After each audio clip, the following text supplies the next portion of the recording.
जय हिंद। आज के इस वीडियो में हम लोग 12वीं कक्षा के लिए गृह विज्ञान चैप्टर नंबर 2 पर चर्चा करेंगे। गृह विज्ञान चैप्टर नंबर 2, जिसका नाम है संक्रामक रोग से बचाव, मतलब संक्रामक रोग से बचाव चैप्टर का नाम है। मतलब संक्रामक रोग क्या है और संक्रामक रोग यदि फैल रहा हो तो उसको फैलने से कैसे बचाए, इसी पर हम लोग आज चर्चा करेंगे। लेकिन संक्रामक रोग को जानने से पहले हम सबसे पहले जानेंगे कि रोग क्या है, मतलब डिजीज किसे कहते हैं, रोग कहते किसे हैं। तो आपका उत्तर होगा, मानव जब किसी काम को करने में पूर्ण रूप से सक्षम नहीं होता है तो उसे अस्वस्थ या रोग कहते हैं। मतलब रोग क्या है या रोग किसे कहते हैं, तो आपका उत्तर होगा कि मानव जब किसी काम को, मतलब एक मनुष्य काम करना चाहता है लेकिन वह काम को पूर्ण रूप से करने में सक्षम नहीं हो पाता है, तुरंत थक जाता है, काम हो नहीं पाता है, तो हम समझ लेते हैं वह क्या है, अस्वस्थ है या रोग है, कोई ना कोई उसके अंदर रोग बीमारी है। फिर होगा तो रोगी किसे कहते हैं, रोगी को हम मरीज भी कहते हैं। रोगी किसे कहते हैं या मरीज किसे कहते हैं, तो जिस व्यक्ति को रोग होता है, जिस व्यक्ति को रोग होता है उसे रोगी या मरीज कहते हैं। अब आपके मन में एक प्रश्न होगा, तो रोग कितने प्रकार के होते हैं, ये जो रोग है मतलब जो बीमारी है वह बीमारी कितने प्रकार के होते हैं। तो मैं आपको बता दूं, ऐसे तो अनेक सारी बीमारियां हैं, लेकिन इस संसार में जितनी भी बीमारियां हैं, जितने भी रोग हैं, विद्वानों ने इस संपूर्ण रोग को 2 वर्गों में बांटा है। पहला संक्रामक रोग, दूसरा असंक्रामक रोग।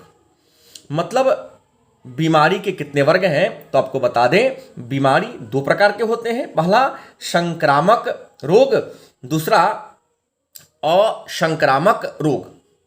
मन में प्रश्न होगा, तो संक्रामक रोग किसे कहते हैं, संक्रामक रोग क्या है या संक्रामक रोग किसे कहते हैं। तो आपका उत्तर होगा, संक्रामक रोग उस रोग को कहते हैं, संक्रामक रोग उस रोग को कहते हैं या वह रोग जो एक व्यक्ति से दूसरे व्यक्ति में फैलता हो। मतलब जो रोग एक व्यक्ति के शरीर में है और उस व्यक्ति के हम संपर्क में जाए, उसके इर्द गिर्द रहें, उसके आसपास रहें, तो वह रोग आसपास रहने वाले व्यक्ति को भी हो जाए तो उसे हम संक्रामक रोग के नाम से जानते हैं। ऐसे संक्रामक रोग तो बहुत सारा है, लेकिन वर्तमान परिप्रेक्ष्य में बात कर ले तो विश्व की जो सबसे बड़ी महामारी है कोरोना, एक संक्रामक रोग है। क्योंकि कोरोना जिस व्यक्ति को हो गया है, अगर उस व्यक्ति के संपर्क में जाता है, बहुत देर रहता है, तो उम्मीद है दूसरे व्यक्ति को भी यह रोग फैल जाता है। दूसरा है असंक्रामक रोग। माने न संक्रामक माने फैलने वाला, माने वह रोग जो रोगी के संपर्क से नहीं फैलता। मतलब कुछ ऐसे भी रोग हैं जो रोगी के पास में रहे, कई दिन रहे, कई महीना रहे, फिर भी वह रोग दूसरे व्यक्ति में नहीं फैले, तो इसे हम असंक्रामक रोग के नाम से जानते हैं। अब मन में एक प्रश्न होगा, तो संक्रामक रोग के घटक कौन कौन है और संक्रामक रोग की विशेषता क्या है। तो सबसे पहले जान ले संक्रामक रोग के घटक। संक्रामक रोग के घटक की हम बात कर लें तो संक्रामक रोग के 3 घटक हैं। पहला है होस्ट, दूसरा है प्रतिनिधि, तीसरा है माध्यम। संक्रामक रोग के कितने घटक हैं, तो संक्रामक रोग के 3 घटक हैं, होस्ट, प्रतिनिधि और माध्यम। मन में प्रश्न होगा, होस्ट किसे कहते हैं, तो जिस बालक को या जिस व्यक्ति को रोग होता है,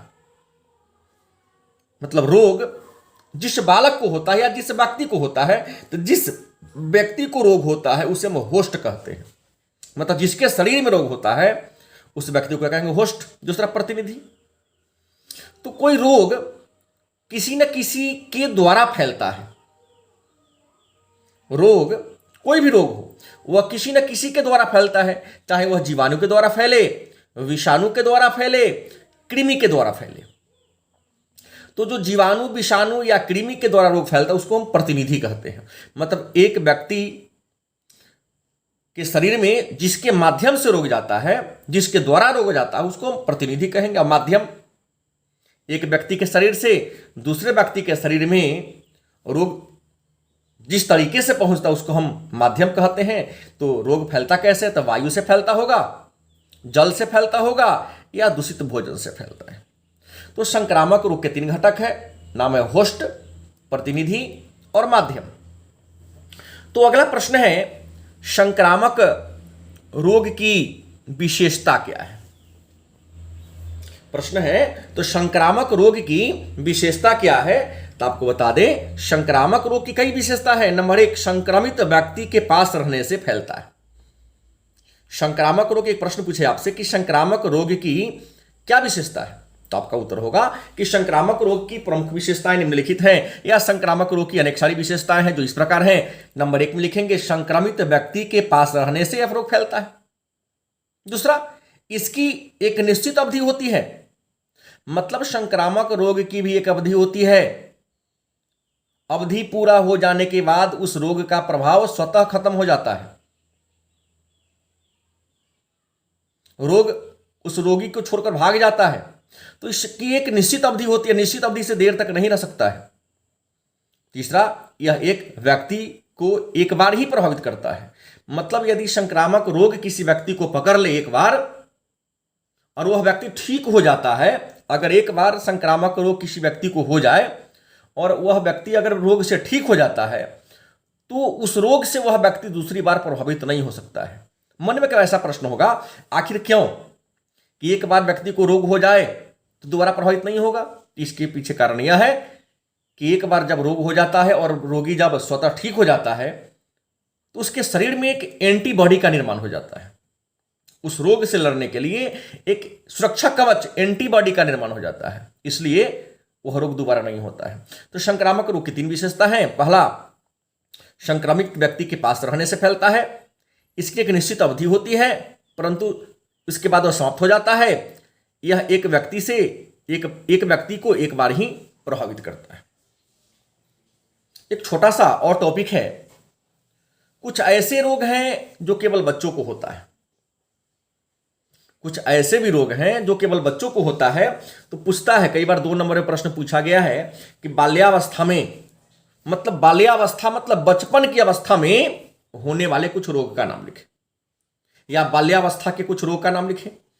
तो जब बच्चा छोटा होता है तो छोटे बच्चे को कौन कौन से रोग होते हैं, तो आपको बता दें, छोटे बच्चे को होने वाले कई रोग हैं। इससे प्रमुख है हैजा, गलसुआ, अतिसार, खसरा, शीतला, पोलियो, सर्दी खांसी, कुकर खांसी, कान का दर्द और कृमि रोग। ये जो 10 कॉमन रोग हैं, ध्यान देंगे, बाल्यावस्था में होने वाले रोग है हैजा, गलसुआ, अतिसार, खसरा, शीतला, पोलियो, सर्दी व खांसी, कुकर खांसी, कान दर्द, कृमि रोग। ये बचपन में होने वाले प्रमुख रोग हैं। आइए आगे बढ़ते हैं। अगला मेरा टॉपिक आता है रोग तथा उसके माध्यम। मतलब कौन सा रोग किस माध्यम से फैलता है, इसी बात पर हम लोग चर्चा कर लें। तो आपको बता दें, रोग तथा उसके माध्यम में तो सबसे पहले जानेंगे दूषित वायु से होने वाला रोग। कुछ ऐसा भी रोग है जो दूषित वायु से, प्रदूषित हवा से होता है। तो दूषित वायु से कौन कौन रोग होता है, वस्तुनिष्ठ में प्रश्न पूछा जाता है, कंपटीशन के दृष्टिकोण से भी बड़ा महत्वपूर्ण प्रश्न ये।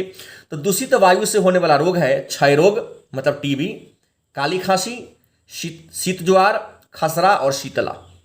याद रखेंगे, दूषित वायु से होने वाला रोग क्षय रोग, काली खांसी, शीतला, खसरा और शीत ज्वार।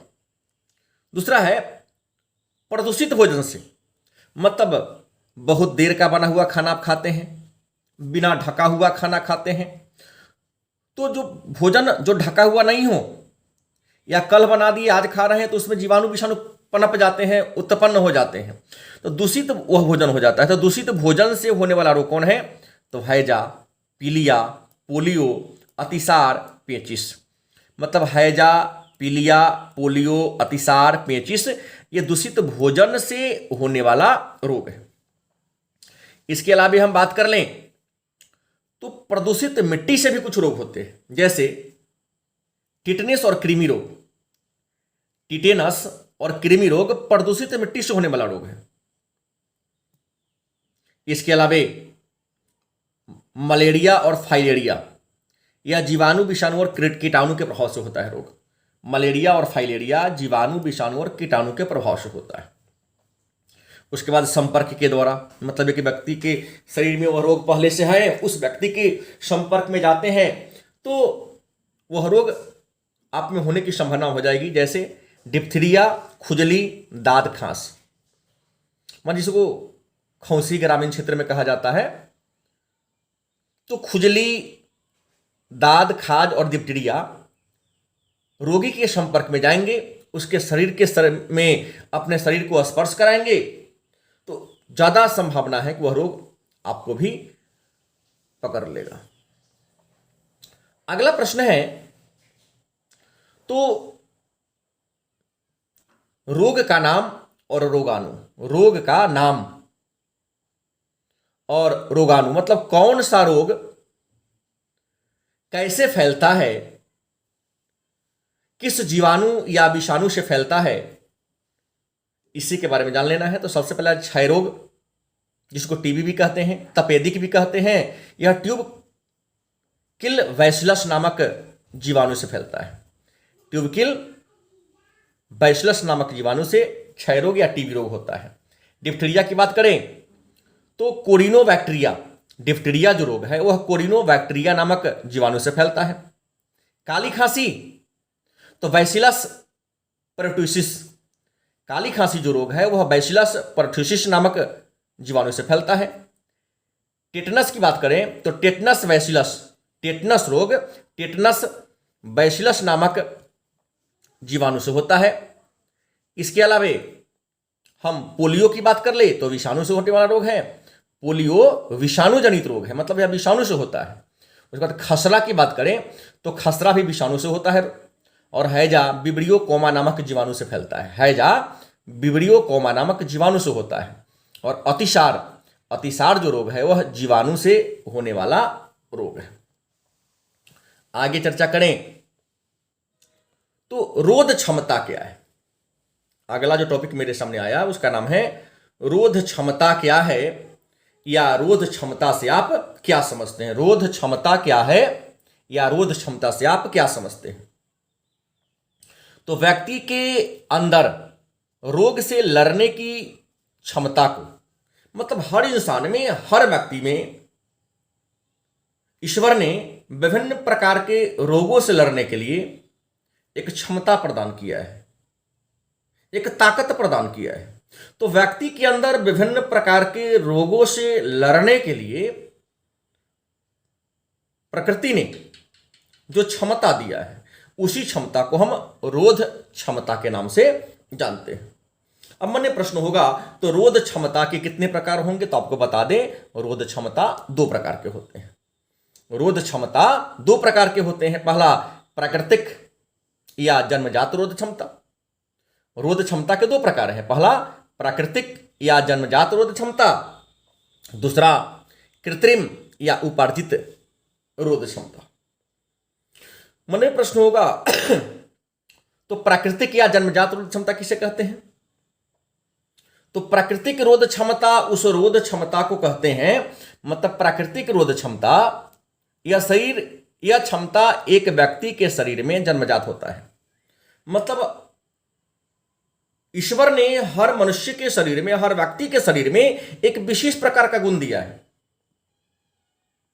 जो विभिन्न प्रकार की बीमारियों से उस व्यक्ति को लड़ने की सामर्थ्य, लड़ने की क्षमता प्रदान करती है। तो व्यक्ति के शरीर में प्रकृति ने जो जन्मजात गुण दिया है या जो गुण एक बच्चा अपने माता पिता से ग्रहण किया है उसे हम प्राकृतिक या जन्मजात रोध क्षमता के नाम से जानते हैं। दूसरा कृत्रिम या उपार्जित, तो टीका लगाकर मतलब वैक्सीन लगाकर, वैक्सीनेशन के माध्यम से, टीका के माध्यम से या दवा के माध्यम से जिस रोध क्षमता को हम अपने शरीर के अंदर डालते हैं उसे हम कृत्रिम या उपार्जित रोध क्षमता के नाम से जानते हैं। अब कृत्रिम या उपार्जित रोध क्षमता दो प्रकार के होते हैं। पहला स्वाभाविक या प्राकृतिक रूप से, पहला क्या है, स्वाभाविक या प्राकृतिक रूप से, दूसरा कृत्रिम या टीका लगा करके। मतलब कृत्रिम रोध क्षमता दो प्रकार के होते हैं, पहला स्वाभाविक, दूसरा है कृत्रिम। कृत्रिम का मतलब क्या हुआ, कृत्रिम मतलब टीका लगा के बीमारी से हम बच गए। जैसे भी कोरोना चल रहा है, जो अधिक पैसे वाले हैं, महंगी महंगी दवाइयां आ रही हैं, उस दवा को सेवन करके अपने आप को बचा लेते हैं। जो गरीब होते हैं उनके पास पैसे का अभाव होता है, अपने आप को नहीं बचा पाते हैं। लेकिन यहां भी देखा गया है क्या कि कई बार टीका लगाने के बाद भी मरीज मरे हैं, रोगी मरे हैं। लेकिन कई बार ऐसा भी आप सुने होंगे समाचार के माध्यम से कि व्यक्ति को बीमारी हो गई, कोरोना हो गया, लेकिन छोटी मोटी दवा, ये अपने आप को सतर्कता सावधानी बरता, उसको ठीक हो गया। तो व्यक्ति को रोग हो गया, लेकिन बिना टीका लिए ही वह रोग धीरे धीरे उसके शरीर को छोड़ दिया और व्यक्ति स्वस्थ हो गया, तो उसे कहेंगे स्वाभाविक या प्राकृतिक रूप से। अब है तो रोध क्षमता के कार्य क्या है, रोध क्षमता के क्या कार्य है। तो रोध क्षमता मतलब बीमारी से लड़ने की क्षमता। यह हमारे शरीर में रोगाणु को प्रवेश से रोकता है। मतलब हम टीका जैसे ही लगा लेते हैं, तो टीका लगाने से क्या फायदा होता है, तो टीका लगाने से फायदा यह होता है कि जिस बीमारी का हम टीका लगाते हैं वह बीमारी अब उस व्यक्ति के शरीर में प्रवेश नहीं कर सकता है, दूसरा कर नहीं सकता। यदि प्रवेश कर गया, कहता है यदि रोगाणु शरीर में क्या हो जाए, प्रवेश कर जाए, और व्यक्ति ने टीका ले लिया है, तो उसे वह संघर्ष करके उसे मार देता है। क्या करता है, संघर्ष करके मार देता है। जिस तरह यह रोगाणु को नष्ट कर देता है, मार देता है, और शरीर में घुसने वाले जीवाणु को क्या करता है, नष्ट कर देता है। और एक विशेष बात, हालांकि आप लोग जानते ही होंगे कि मानव के शरीर में रोध क्षमता श्वेत रक्तकण मतलब व्हाइट ब्लड सेल, जिसको WBC उत्पन्न करता है।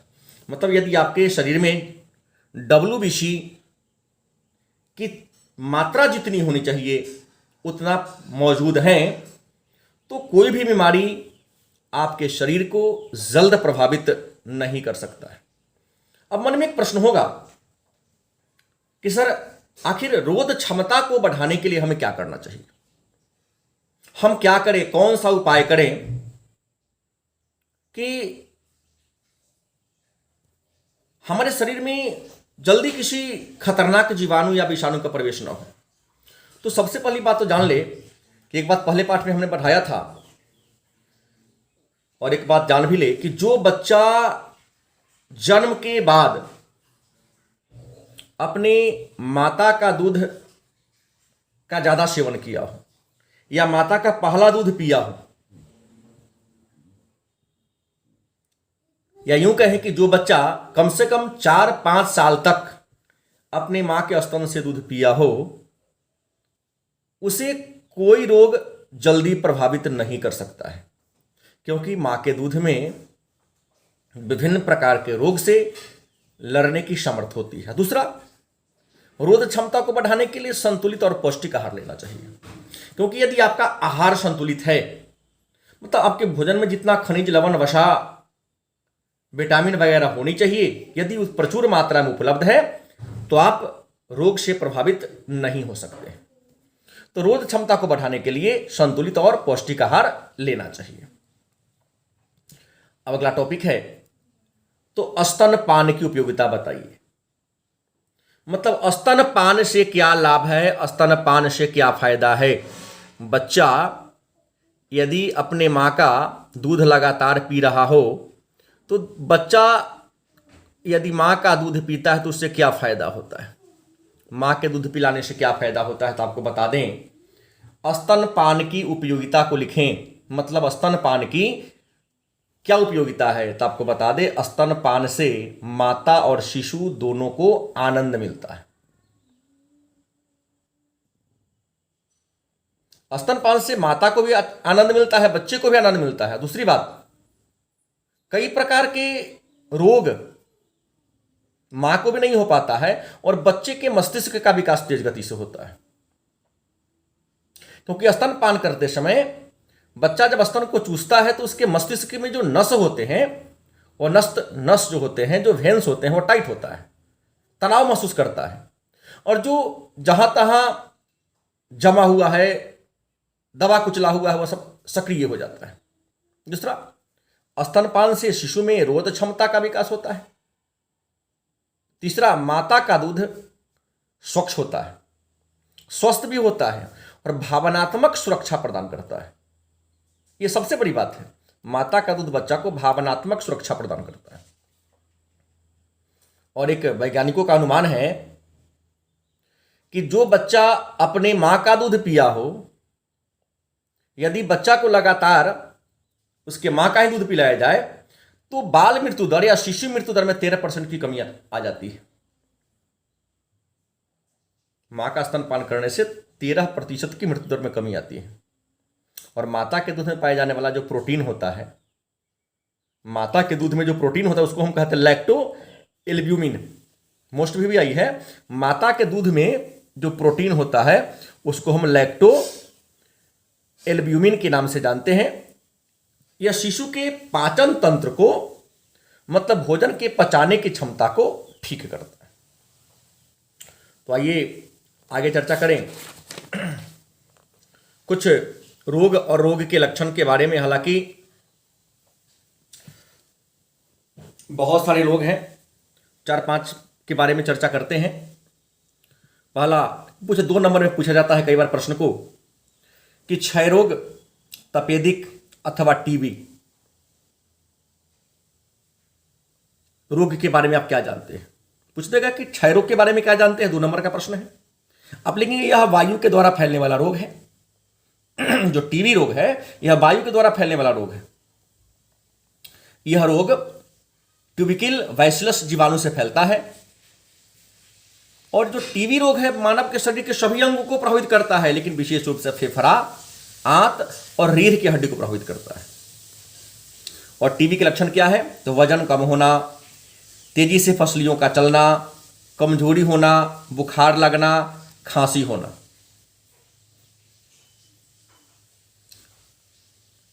दवा आज टीबी का निकल गया है, इंडिया को तपेदिक मुक्त टीबी मुक्त घोषित कर दिया गया है। और आज बच्चा जब जन्म लेता है तो सबसे पहले उसको बीसीजी का टीका दिया जाता है, और बीसीजी का टीका बच्चा को क्षय रोग, तपेदिक या टीबी से सुरक्षा प्रदान करता है। दूसरा है डिप्थीरिया। डिप्थीरिया जिसे गलघोंटू रोग भी कहते हैं। डिप्थीरिया रोग के बारे में क्या जानते हैं, या गलाघोंट रोग के बारे में क्या जानते हैं। तो डिप्थीरिया यह भी एक संक्रामक रोग है, मतलब एक व्यक्ति से दूसरे व्यक्ति में फैलता है। इसका कारक कोरिनोबैक्टीरियम नामक जीवाणु है। यह जीवाणु गला में पनपता है, माने हमारे गर्दन में पनपता है। और जब यह जीवाणु हमारे गला में आ जाता है तो इसका पहचान क्या है, गला में दर्द होगा, गला फूल जाएगा, रोगी को तेज बुखार हो जाता है और श्वास नली में झिल्ली बन जाती है, जिस श्वास लेने में दिक्कत होती है। और डिप्थीरिया जो रोग है यह वायु, दूषित दूध और दूषित भोजन के माध्यम से फैलता है। और अगला जो प्रश्न है, काली खांसी। काली खांसी के बारे में क्या जानते हैं, तो काली खांसी बैसिलस परट्यूसिस नामक जीवाणु से होने वाला एक रोग है। इस रोग के लक्षण में क्या है, तक खांसी होगा, खांसी के साथ कफ निकलेगा, छींक आएगा, उल्टी, बार बार उल्टी आना शुरू हो जाता है खांसते खांसते। ये एक संक्रामक रोग है। और आपको बता दें, काली खांसी ज़्यादातर बच्चों को होता है, वयस्क इस रोग से प्रभावित नहीं होते हैं। चेचक की हम बात कर लें तो चेचक भी एक संक्रामक रोग है। चेचक के बारे में क्या जानते हैं? तो चेचक एक संक्रामक रोग है। यह रोग वेरियोला वायरस से होता है। इस रोग के टीका की खोज एडवर्ड जेनर ने किया था। इस रोग में क्या होता है? तेज बुखार होता है, सिर व पीठ में दर्द होता है और शरीर पर दाना निकलता है। हमारे ग्रामीण क्षेत्र में चेचक रोग को गोसाई कहा जाता है। यह दाना दो प्रकार का होता है। बड़ा बड़ा होगा उसे बड़ी माता मतलब चिकन पॉक्स, जब दाना छोटा छोटा होगा उसे स्मॉल पॉक्स या छोटी माता के नाम से जानते हैं। उसके बाद टिटनेस। टिटनेस क्या है? तो जंग लगे लोहा से किसी व्यक्ति को चोट लग जाए या शरीर का कोई हिस्सा कट जाए तो टिटनेस रोग होता है। जिस व्यक्ति को टिटनेस रोग होता है उसकी पहचान है बेचैनी होगी, सिर में दर्द होगा, गर्दन में अकड़ आ जाएगा, तेज बुखार होगा और इतना कम समय मिलता है कि आदमी की मृत्यु भी हो जाती है। और यह रोग टिटनेस बैसिलस नामक जीवाणु से होता है।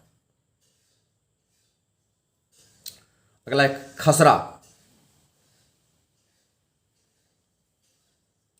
खसरा यह भी एक संक्रामक रोग है जो ज्वार तथा खांसी के साथ प्रकट होता है। ज्वार का मतलब होता है बुखार। खसरा एक संक्रामक रोग है जो ज्वार तथा खांसी के साथ प्रकट होता है। यह दूषित वायु से होने वाला रोग है।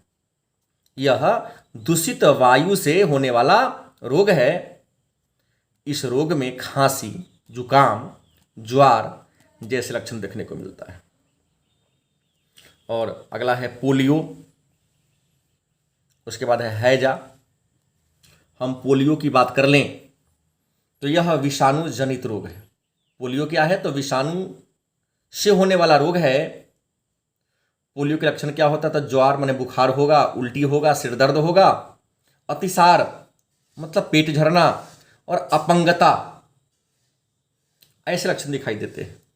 और पोलियो जो रोग है दूषित जल और अस्वच्छ भोजन से फैलता है। और हैजा की बात कर ले तो यह संक्रामक रोग है। हैजा जो है संक्रामक रोग है जो बैसिलस जीवाणु द्वारा फैलता है। हैजा एक संक्रामक रोग है जो बैसिलस नामक जीवाणु के द्वारा फैलता है। बैसिलस जीवाणु को विब्रियो कोमा के भी नाम से जानते हैं।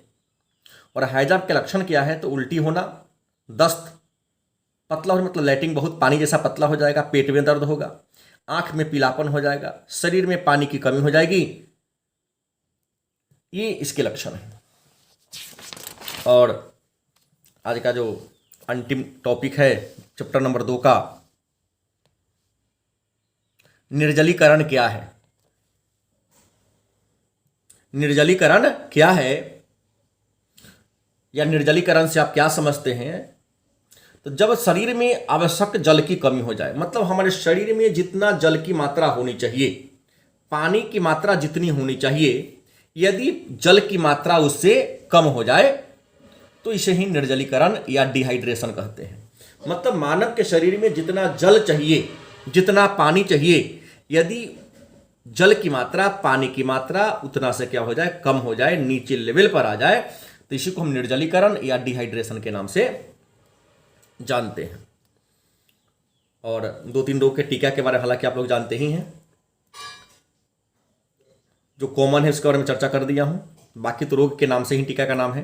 ये क्षय रोग, क्षय रोग के टीका का नाम है बीसीजी। क्षय रोग मतलब टीबी के रोग के टीका का नाम क्या है? बीसीजी का टीका। और डिप्थीरिया, काली खांसी और टिटनेस के जो टीका है, तीनों बीमारी का टीका एक ही है, डीपीटी। मतलब डिप्थीरिया, काली खांसी और टिटनेस के टीका का नाम क्या है? डीपीटी। उसके बाद ममप्स तथा रूबैला के टीका का नाम क्या है? एमएमआर। ममप्स तथा रूबैला के टीका का नाम है एमएमआर। और अब वर्तमान समय में चल रहा है कोरोना। तो अपने इंडिया में कोरोना के 2 प्रकार के टीका लोगों को लग रहा है, एक है कोविशील्ड, दूसरा है कोवैक्सीन। अलग अलग देश में अलग अलग है, लेकिन इंडिया की हम बात कर लें तो कोरोना का जो टीका है वह है कोविशील्ड तथा कोवैक्सीन। तो ये रहा हमारा चैप्टर नंबर 2, यहाँ पर एंड होता है। हम लोग पुनः कल अगले चैप्टर को लेकर आएंगे। उम्मीद है आप लोग को यह अच्छा लगा होगा, आप लोग इसको ध्यान से सुनेंगे, पढ़ेंगे, और आपके जो मित्र किसी कारण से वीडियो को नहीं देख पा रहे होंगे, इस बात की जानकारी दे देंगे, संभव हो तो इस लिंक को शेयर कर देंगे ताकि वह भी देख ले। धन्यवाद।